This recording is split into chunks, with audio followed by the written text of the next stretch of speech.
Papa Francisco, no ano da misericórdia, 2016, instituiu para toda a igreja, terceiro domingo do mês de novembro, como Dia Mundial dos Pobres, como gesto concreto também do ano da misericórdia. E na sua mensagem, ele escolheu como tema um versículo do livro do Eclesiástico, capítulo 7, versículo 32. Estende tua mão ao pobre. E o versículo se conclui com essa frase: e você será plenamente abençoado. Então, quem cuida dos pobres, quem é solidário com os pobres, nas suas lutas, nas suas reivindicações por melhores condições de vida, é plenamente abençoado.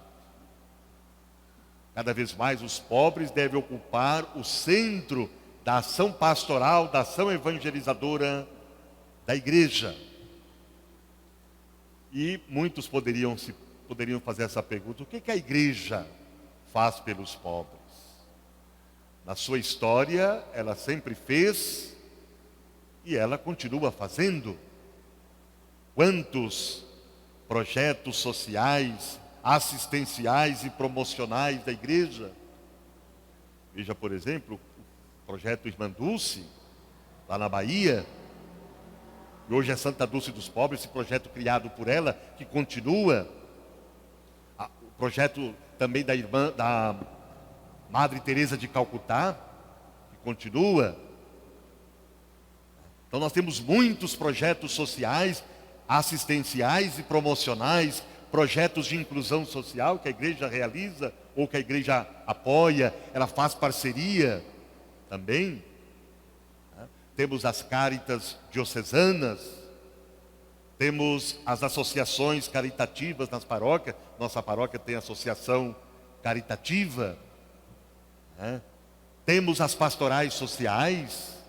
Então nós temos muitas coisas, a igreja realiza muitas coisas em favor dos pobres. Veja a pastoral da criança, pastoral social. Quantas vidas que a pastoral da criança já salvou e continua salvando. Enfim, tantos trabalhos, das pastorais sociais que são realizados. E o Papa Francisco tem insistido muito, no sentido da igreja não ter ostentação, não ter luxo. Isso da parte dos seus ministros, padres e bispos, como da parte também das lideranças leigas. Claro, ter coisas boas, mas não de luxo, de ostentação, porque isso vai contra também o Evangelho, testemunha contra o Evangelho, e vai contra a realidade em que vivem as pessoas. Então o Papa tem insistido para uma vida de despojamento, de simplicidade em nossa igreja. Uma igreja pobre com os pobres e para os pobres. E também todo o apoio que a igreja dá às políticas públicas, às lutas por políticas públicas, de saúde, de educação, de saneamento, de moradia. Isso é muito importante. Hoje nós estamos votando para eleger prefeitos e vereadores em todo o Brasil. E não basta simplesmente a gente dizer: eu voto em você, eu voto em fulano ou beltrano ou ciclano. Aquele que vem nos pedir voto, a gente fala: vou votar em você, aquela coisa toda. Mas nós temos que dizer assim: nós queremos discutir com você políticas públicas para o nosso bairro, para a nossa cidade. Veja, por exemplo, a políticas públicas de transporte e mobilidade urbana. Vocês há de convir comigo, que Guarulhos já passou da hora de ter metrô. É a segunda cidade maior do estado. É a segunda cidade mais rica do estado em orçamento. Tem o maior aeroporto da América Latina e nós não temos um transporte decente, não temos metrô na cidade. Por quê? Então nós temos que discutir isso. E após as eleições, aqueles que forem eleitos, nós vamos ter que discutir isso com eles. Políticas públicas de saúde, a questão das nossas UBSs, por exemplo. Tudo isso é importante. Não é? Quer dizer, fizeram esses hospitais aí de campanha. Por que ao invés de fazer hospitais de campanha, não estruturaram melhor os hospitais que existem, que já existem, para continuar funcionando e atendendo melhor a população mais carente, mais vulnerável? Então essas coisas nós temos que discutir e a igreja deve fazer parte disso. Veja a campanha da fraternidade do ano passado, que foi sobre políticas públicas. Então esse trabalho, essa luta, ela tem que continuar. Isso é importante.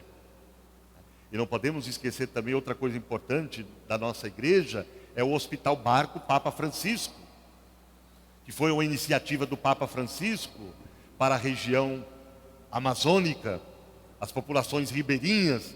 Então esse Hospital Barco, né, Papa Francisco, atende com consultas, exames às populações mais carentes, que são muito distantes dos centros urbanos. Então isso também é uma iniciativa da igreja em favor dos pobres, né? E aí o Papa vai dizer assim na sua mensagem: estender a mão é um sinal que apela imediatamente à proximidade, à solidariedade, ao amor. A pobreza assume sempre rostos diferentes, que exigem atenção a cada condição particular. Em cada uma destas, podemos encontrar o Senhor Jesus, que revelou estar presente nos seus irmãos mais frágeis. E o Papa Emérito Bento XVI diz assim: a igreja está convocada a ser advogada da justiça e defensora dos pobres, diante das intoleráveis desigualdades sociais e econômicas que clamam aos céus. E o Papa está promovendo o encontro A Economia de Francisco e Clara, inspirado em São Francisco e em Santa Clara, no amor aos pobres. Uma economia solidária, não uma economia que gera desigualdade, que concentra riquezas, que exclui a grande maioria da população, mas uma economia que esteja a serviço de todos. Uma economia que pensa no ser humano, na dignidade humana. Não uma economia que aumenta cada vez mais a riqueza de alguns e gera mais miséria, mais pobreza. Então isso também faz parte, esse compromisso da gente trabalhar realmente por uma economia solidária, economia que esteja a serviço da vida de todos, porque essa economia que está aí, esse modelo econômico que está aí, ele gera exclusão, gera desigualdade, né? Esse elevado custo de vida, aumento dos preços, tem a ver com esse modelo econômico também, né? O desemprego. Então veja, todas essas coisas nós somos chamados a refletir nesse Dia Mundial dos Pobres, e isso é viver a vigilância de que nos fala o Evangelho deste domingo, a palavra de Deus, que nós devemos estar vigilantes, acordados, atentos, porque nós não sabemos nem o dia nem a hora. Portanto, nós somos guardiões de um mundo melhor, guardiões da dignidade humana dos pobres e sofredores. Portanto, ao aproximar-se o final do ano litúrgico, a liturgia nos convida a estarmos prontos, a prestar contas a Deus da administração dos bens que Ele nos concedeu. É um apelo à vigilância para a vinda do Senhor, que pode vir a qualquer momento em nossa vida. Por isso São Paulo fala da gente não dormir, da gente estar atento, vigilante. Então o apóstolo Paulo, na segunda leitura da primeira carta aos Tessalonicenses, deixa claro que o importante não é saber quando virá o Senhor pela segunda vez, mas é preciso estar atento e vigilante, vivendo de acordo com os ensinamentos de Jesus, testemunhando os seus projetos, empenhando-se ativamente na construção do reino. Então nós não temos que ficar preocupados quando o Senhor vai vir, nós temos que estar preparados.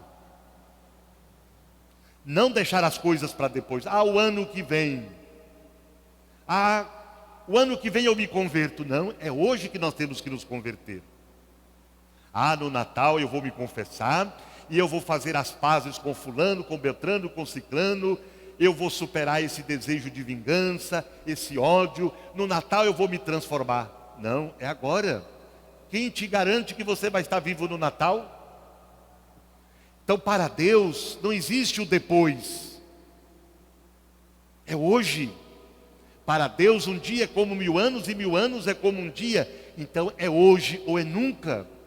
Eu quando eu tiver tempo, quando eu me aposentar, eu vou poder me dedicar mais à minha comunidade, eu vou poder ajudar mais a minha comunidade. Não, é agora. É isso que o Evangelho quer que nós reflitamos. Nós não sabemos nem o dia e nem a hora. Temos que estar preparados. Aquilo que nós precisamos fazer de bom, de bem, é agora ou é nunca. A reconciliação, o perdão que nós devemos pedir ou dar, é agora. Nós não sabemos nem o dia e nem a hora, então não vamos ser pegos desprevenidos. É isso que o Evangelho, que a palavra de Deus quer que nós reflitamos. E no Evangelho, com a parábola dos talentos, Jesus fala da sua segunda vinda no final dos tempos e a atitude com que os discípulos devem esperar e preparar essa vinda. Então o Senhor partiu em viagem e deixou sua fortuna nas mãos dos servos. A um deixou 5 talentos, a outro 2 e a outro 1. Quando voltou, chamou os servos e pediu-lhes conta da sua gestão. Os 2 primeiros tinham duplicado a soma recebida, mas o terceiro escondeu cuidadosamente o talento recebido, pois conhecia a exigência do Senhor e tinha medo. Os 2 primeiros servos foram louvados pelo Senhor, ao passo que o terceiro foi severamente criticado e condenado. Portanto, a parábola refere-se à vinda do Senhor Jesus no final dos tempos. O Senhor representa Jesus, que antes de deixar este mundo e voltar ao Pai, deixou todos os seus bens aos discípulos de ontem e de hoje. Os talentos são os bens que Jesus deixou na sua igreja: o Evangelho, a sua mensagem de libertação, de salvação, o batismo, a Eucaristia, a Crisma, todos os sacramentos, seu amor pelos pobres, sua atenção para os doentes, os pecadores, os sofredores.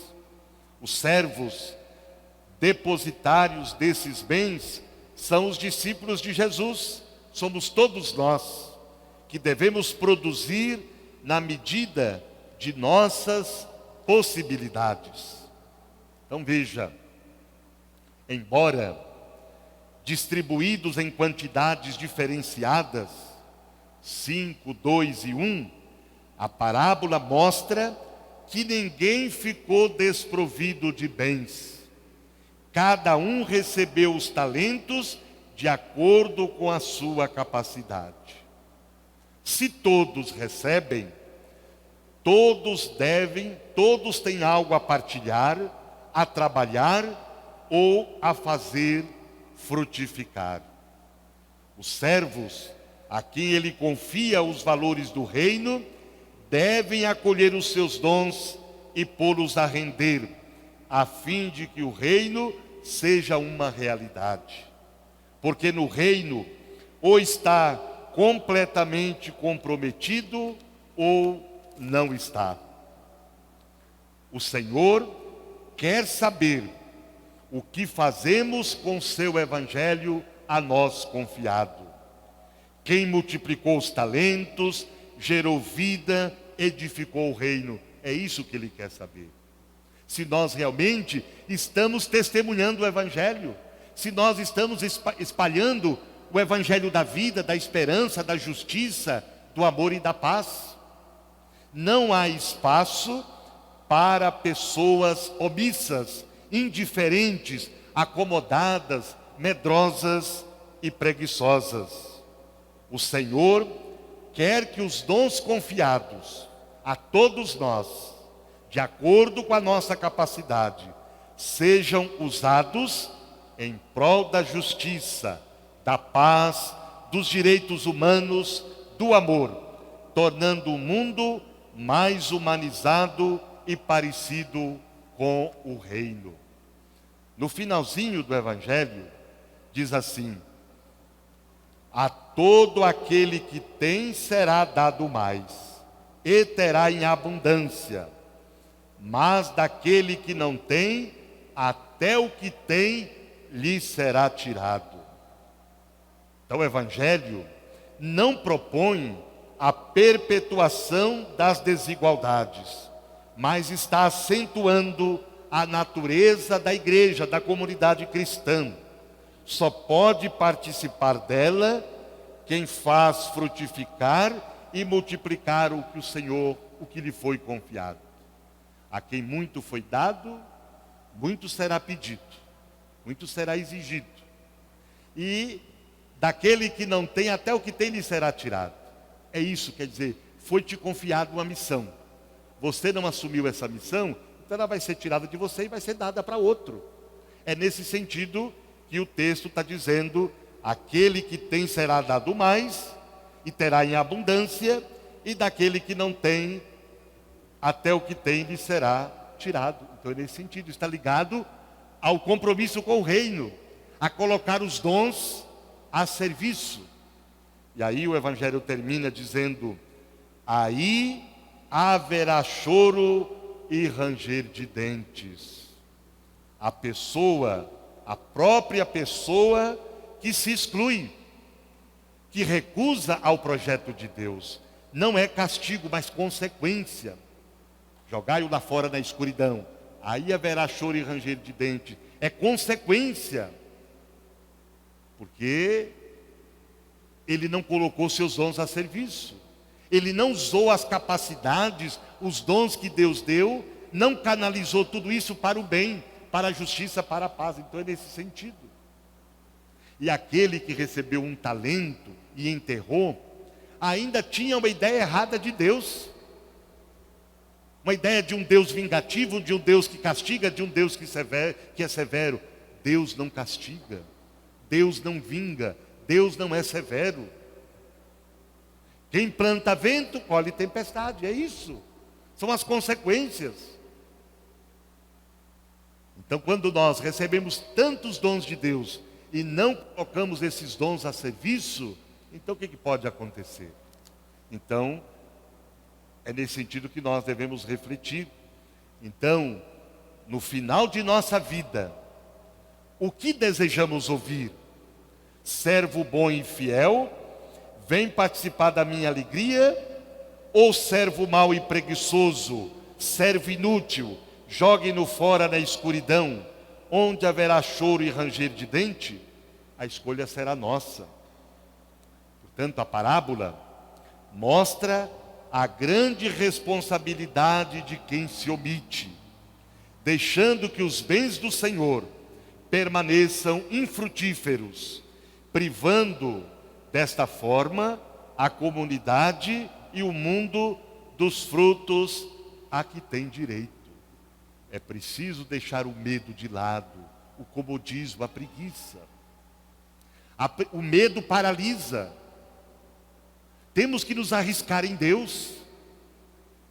Dom João, que foi nosso primeiro bispo de Guarulhos, já falecido, no seu testamento espiritual ele diz assim: há mal menor errar agindo do que nada fazer. Então nós temos que arriscar, não ter medo, vamos fazer. Vamos nos comprometer com o reino, vamos nos comprometer com os pobres, vamos nos comprometer com um mundo melhor. É isso que a palavra de Deus quer que nós reflitamos. Deixamos essa palavra cair no nosso coração e transformar a nossa vida e sermos realmente cristãos vigilantes, atentos, vivamos como filhos da luz.